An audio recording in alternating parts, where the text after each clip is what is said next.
सोमवार की अष्टमी के दिन जिंदगी में बहुत ऐसा हताशपन लगने लगे कि हमारा कोई साथ देने वाला नहीं है।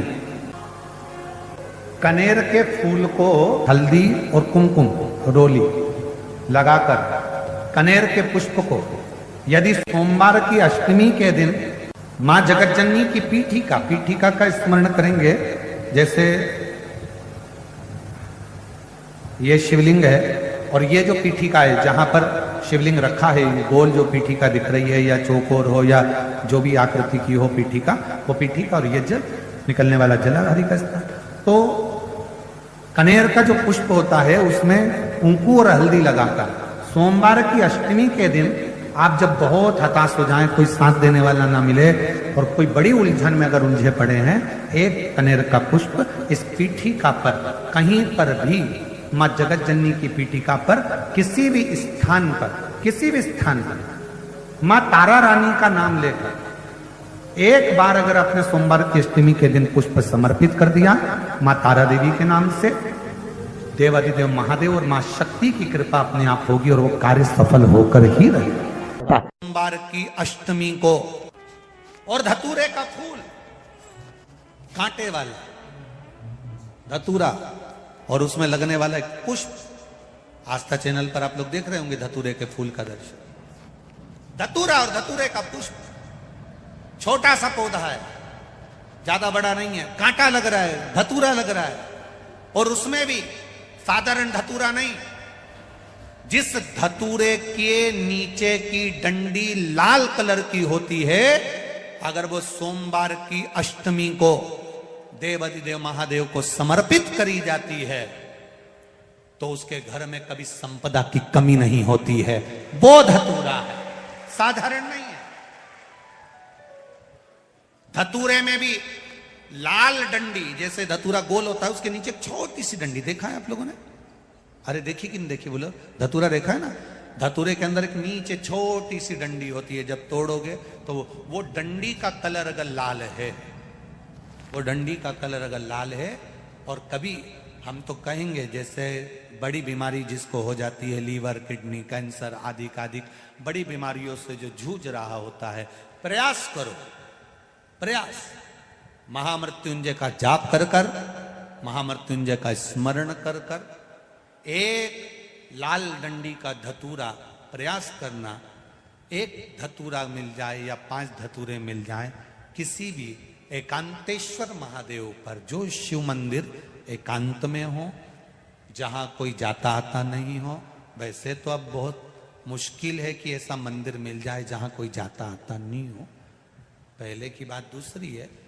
तो हो तो भी महामृत्युंजय जाप का स्मरण कर कर या किसी विद्वत ब्राह्मण जन से महामृत्युंजय मंत्र का जाप कराकर या भगवान शिव के मंत्र का जाप स्वयं कर कर, वो भी ना बने तो पंचाक्षर मंत्र नमः शिवाय, षडाक्षर मंत्र ओम नमः शिवाय या श्री शिवाय नमस्तुभ्यम जप कर वो लाल डंडी का धतूरा 5 एकांतेश्वर महादेव को आप समर्पित कर सकते हो। रोग थम जाएगा, जो दवाई खाओगे वो शरीर को लगना प्रारंभ हो जाएगी और आप स्वस्थ होना प्रारंभ हो जाएगा। विवाह नहीं हो रहा, जिस लड़के की शादी नहीं हो रही हो, सोमवार की अष्टमी पड़ने पर एक लाल फूल चंदन में लगाकर, जहां पर अशोक सुंदरी का स्थान है, उस अशोक सुंदरी वाले स्थान पर ले जाकर अगर सोमवार की अष्टमी पड़ने पर लड़का या लड़की जिसका विवाह नहीं होता वो चढ़ा देता है,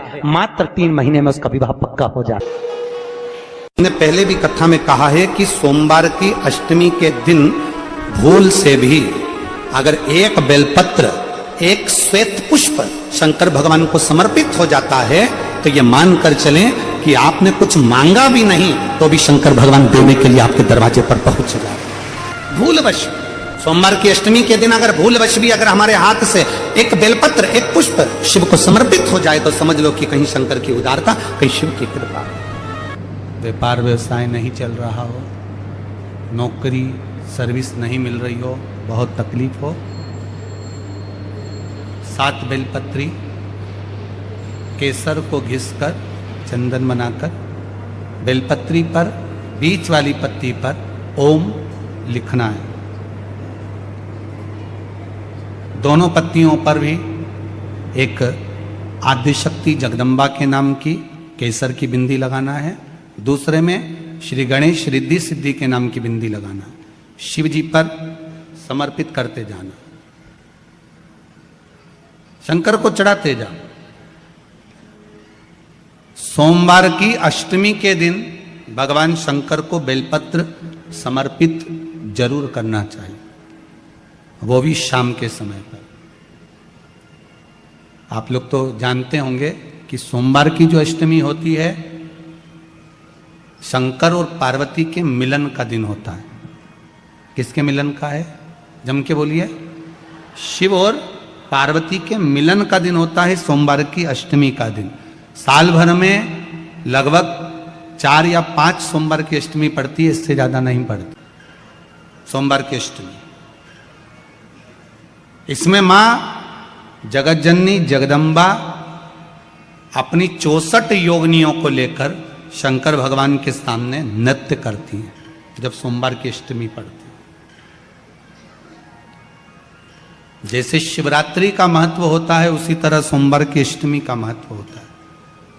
जब 64 योगिनियां माता शंकर भगवान के सामने नृत्य करती हैं तब भगवान शिव उठकर खड़े होकर उन 64 योगिनियों को अपने हस्त कमल पर धारण करते हैं, और हस्त कमल पर धारण करते हैं तब उन 64 योगिनियों को लक्ष्मियां प्रदान करती है। लक्ष्मी माता को वो 64 योगिनियां दी जाती है। लक्ष्मी मैया उन 64 योगिनियों को भगवान विष्णु के पास लेकर जाती है। भगवान नारायण उन 64 योगिनियों को ब्रह्मदेव के पास लेकर जाते हैं। उन 64 योगिनियों को ब्रह्मा जी ब्रह्माणी को प्रदान करते हैं। ब्रह्माणी उस 64 योगिनियों को ले जाकर माँ जगतजननी आद्यशक्ति को देती है। आद्यशक्ति उन 64 योगिनियों को ले जाकर शिव को समर्पित करती है। शंकर भगवान की कथा कहती है सोमवार की अष्टमी पड़ने वाले दिन अगर बेलपत्र पर केसर का भाग लगाकर ओम लिखकर केसर का ही तिलक लगाकर माँ आद्यशक्ति गणेश जी रिद्धि सिद्धि के नाम से 7 बेलपत्र शिव को समर्पित कर लाल वस्त्र में उसको बांधकर, जिसका व्यापार व्यवसाय या नौकरी सर्विस नहीं हो, बहुत कष्ट चल रहा हो, बहुत जिंदगी में दुख चल रहा हो, उसको तो 1 महीना रख कर देखो, बाबा लाइन लगा देगा आपकी संपदा की ओर, आपका हाथ पकड़ देगा। सोमवार की अष्टमी शिव को रिझाने की होती है, भगवान शंकर को मनाने के लिए, शिव को प्राप्त करने का एक साधन है। याद रखिएगा, कहीं लग जाए आपकी जिंदगी में कि अब मेरा जीवन बहुत नरक सा निकल रहा है, बहुत कष्टमय निकल रहा है, ये बेलपत्र ठीक है।